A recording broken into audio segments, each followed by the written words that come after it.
آج میں آپ کے سامنے واضح کروں گا کہ مرزائیوں کو خود مرزا غلام قادیانی نے لعنتی لکھا ہے، اور کہاں پہ لعنتی لکھا، کیسے لعنتی لکھا، وہ میں آپ کے سامنے بیان کروں گا۔ اور اسی طرح ایک چیز میں آپ کے سامنے رکھوں گا کہ خود مرزا غلام قادیانی بھی لعنتی ہے، اور کس طرح لعنتی ہے، اور مرزا غلام قادیانی کا ایک بڑا مین جھوٹ جو اس کی کتاب میں خود لکھا ہوا ہے اور خود اس نے اقرار کیا ہوا ہے، وہ میں آپ کے سامنے رکھوں گا۔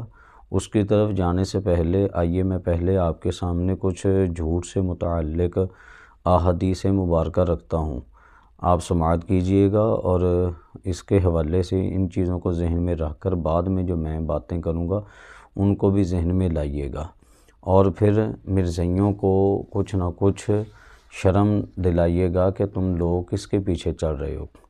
دیکھیے، نبی کریم صلی اللہ علیہ وسلم، آپ کی حدیث مبارکہ ہے، ترمذی شریف کی روایت ہے، نبی کریم صلی اللہ علیہ وسلم آپ نے ارشاد فرمایا، جب بندہ جھوٹ بولتا ہے تو اس کی بدبو سے فرشتہ 1 میل دور چلے جاتا ہے۔ ابو داؤد شریف کی روایت ہے، نبی کریم صلی اللہ علیہ وسلم آپ نے ارشاد فرمایا، جھوٹ بولنا سب سے بڑی خیانت ہے۔ مسند احمد بن حنبل کی روایت ہے کہ نبی کریم صلی اللہ علیہ وسلم آپ نے ارشاد فرمایا، جھوٹ ایمان کے مخالف ہے۔ ترمذی شریف کی روایت ہے، نبی کریم صلی اللہ علیہ وسلم آپ نے ارشاد فرمایا، لوگوں کو ہنسانے کے لیے جھوٹ بولنے والے کے لیے ہلاکت ہے۔ شعب الایمان کی روایت ہے، نبی کریم صلی اللہ علیہ وسلم آپ نے کیا ارشاد فرمایا، جھوٹ بولنے سے منہ کالا ہو جاتا ہے۔ یہ سوچنا چاہیے ان لوگوں کو جو جھوٹ بولتے ہیں اور جن کی عادت ہے جھوٹ بولنا، مرزائیوں کی، قادیانیوں کی بالخصوص عادت ہے، یہ بات بات پہ جھوٹ بولتے ہیں۔ رسول عمال کی روایت ہے، نبی کریم صلی اللہ علیہ وسلم نے ارشاد فرمایا، جھوٹ بولنے والے قیامت کے دن اللہ کی بارگاہ میں سب سے زیادہ ناپسندیدہ افراد میں شامل ہوں گے۔ یہ چند میں نے آپ کے سامنے روایتیں رکھی ہیں، اس کے علاوہ جو منافقت کے حوالے سے جھوٹ کی روایت ہے وہ آپ سب جانتے ہیں، اور قرآن پاک میں جو جھوٹوں کے اوپر لعنت کی گئی وہ بھی آپ سب جانتے ہیں۔ اب ہم آپ کو لے کے چلتے ہیں کہ جناب مرزا غلام قادیانی نے جھوٹ کیسے بولا۔ وہ اس طرح تھا کہ اس کے پاس ایک بندہ آیا، وہ اولاد کا طلبگار تھا، اس نے کہا کہ مجھے اولاد چاہیے، اور بالخصوص اولاد نرینہ بیٹا چاہیے۔ جب اس کے پاس آیا تو یہ کہنے لگا کہ بھئی تمہارے ہاں بیٹا پیدا ہوگا۔ اب ہوا کیا، وہ بیٹا پیدا ہونے کے بجائے جب وقت آیا بیٹی پیدا ہوئی۔ اب جب بیٹی پیدا ہوئی تو ان کی طرف سے یہ آیا کہ بھئی تم نے تو کہا تھا بیٹا پیدا ہوگا، تم اپنے طور پر بڑے پیشین گوئیاں کرتے ہو، بڑے دعوے کرتے ہو، تم بڑے الہامات کے مدعی ہو، تو یہ کیا نکلا، تم نے تو کہا تھا کہ بیٹا پیدا ہوگا۔ اب اس نے اپنے جھوٹ کو چھپانے کے لیے اس نے ایک تعویل گھڑی اور کہنے لگا کہ بھئی میں نے کون سا تم کو یہ کہا تھا کہ اسی حمل میں بیٹا پیدا ہوگا، ہو سکتا ہے کہ اگلے حمل میں بیٹا پیدا ہو جائے، تو میں نے تو تمہیں کوئی تعیین نہیں کی تھی۔ یہ جھوٹ اس نے اپنی طرف سے اپنے طور پر اس نے چھپانے کی کوشش کی۔ اللہ پاک تو ایسے جھوٹے بندے کو رسوا کرتا ہی ہے، لیکن اس نے رسوائی کو چھپانے کے لیے اپنی طرف سے جھوٹ گڑھنے کی کوشش کی، اور اللہ جب سچ سامنے لاتا ہے تو اس طرح بھی لے آتا ہے کہ ان لوگوں کی اپنی زبانوں سے یہ چیزیں ظاہر ہو جاتی ہیں۔ اگر آپ کو یقین نہ آئے تو روحانی خزائن جلد نمبر 2 اٹھائیے گا اور اس کا صفحہ نمبر 318 اٹھائیں اور اس کو بغور پڑھیے گا۔ میں آپ کے سامنے رکھتا ہوں اس نے کیا لکھا ہے۔ کہتے پھر ایک اور صاحب ملازم دفتر ایگریمر صاحب ریلوے لاہور کے، جو اپنا نام نبی بخش ظاہر کرتے ہیں، اپنے خط مرسلہ 13 جون 1886 عیسوی میں اس عاجز کو لکھتے ہیں کہ تمہاری پیش گوئی جھوٹی نکلی اور دختر پیدا ہوئی، اور تم حقیقت میں بڑے فریبی اور مکار اور دروغ گو آدمی ہو۔ اب اس نے اس کو کیا بولا، تم فریبی ہو، مکار ہو، دروغ گو ہو، جھوٹے انسان ہو، تو اس نے بالکل درست کہا، اور اس نے اپنے بارے میں یہ بالکل درست لکھا۔ اس نے اپنا جھوٹ یہاں پہ خود لکھ دیا اور یہ مان گیا کہ میں جھوٹا انسان ہوں۔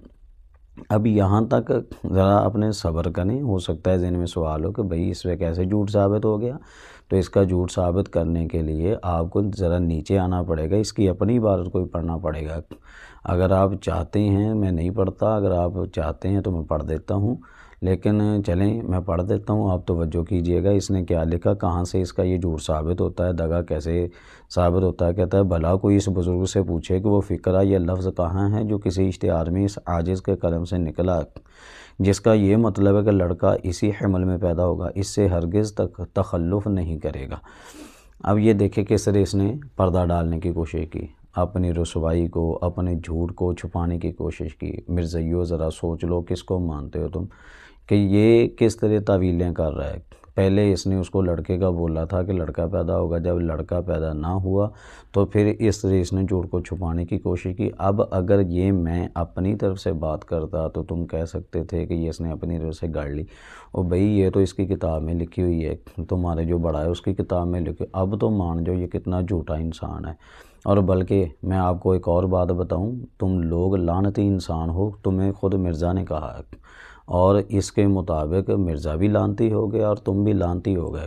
اب آپ پھر سوچ رہے ہوں گے کہ بھئی ہمیں لعنتی کہہ دیا ہے، تمہیں تمیز نہیں ہے، تمہیں تہذیب نہیں ہے۔ بھئی یہ تمیز یہ تہذیب اپنے مرزے سے پوچھو، اس نے تمہیں لعنتی بولا ہے۔ میں بولوں تو پھر آپ غصہ کیجیے گا، لیکن اس نے خود تمہیں لعنتی بولا۔ وہ کیسے بولا؟ آئیے میں آپ کو وہاں تک بھی لے چلتا ہوں۔ اس نے کیا لکھا، یہ اس کا صفحہ نمبر 298 ہے، روحانی خزائن۔ بغور دیکھے تمہارے مرزا نے تمہیں لعنتی کہاں لکھا، کیسے لکھا؟ یہ کیا کہتا ہے؟ کہتا ہے جاننا چاہیے کہ جو شخص حق سے اپنے تئیں آپ دور لے جاوے اس کو ملعون کہتے ہیں۔ جو جان بوجھ کر اپنے آپ کو حق بات سے دور کر لے، مرزا نے خود کہہ دیا وہ بندہ لعنتی ہے، وہ ملعون ہے۔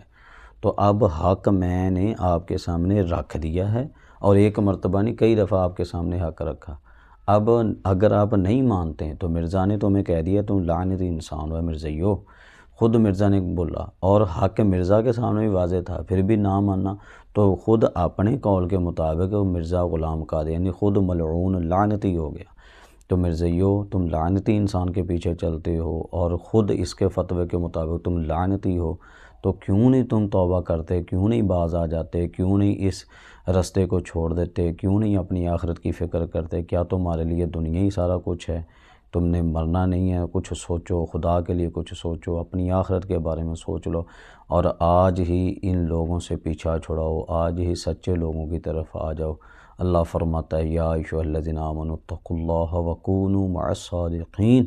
اللہ پاک نے سچوں کا ساتھ دینے کے حوالے سے ارشاد فرمایا۔ ویسے بھی یہ ایمان والوں کے حوالے سے ہے، تم تو ابھی ایمان میں بھی داخل نہیں ہو، تم ایمان کی طرف آؤ، ایمان کو قبول کرو، اسلام کو قبول کرو، اور پھر سچوں کے ساتھ ہو جاؤ۔ اللہ پاک مرزائیو تمہیں ہدایت عطا فرمائے، تمہیں سیدھے رستے کی طرف آنے کی توفیق عطا فرمائے۔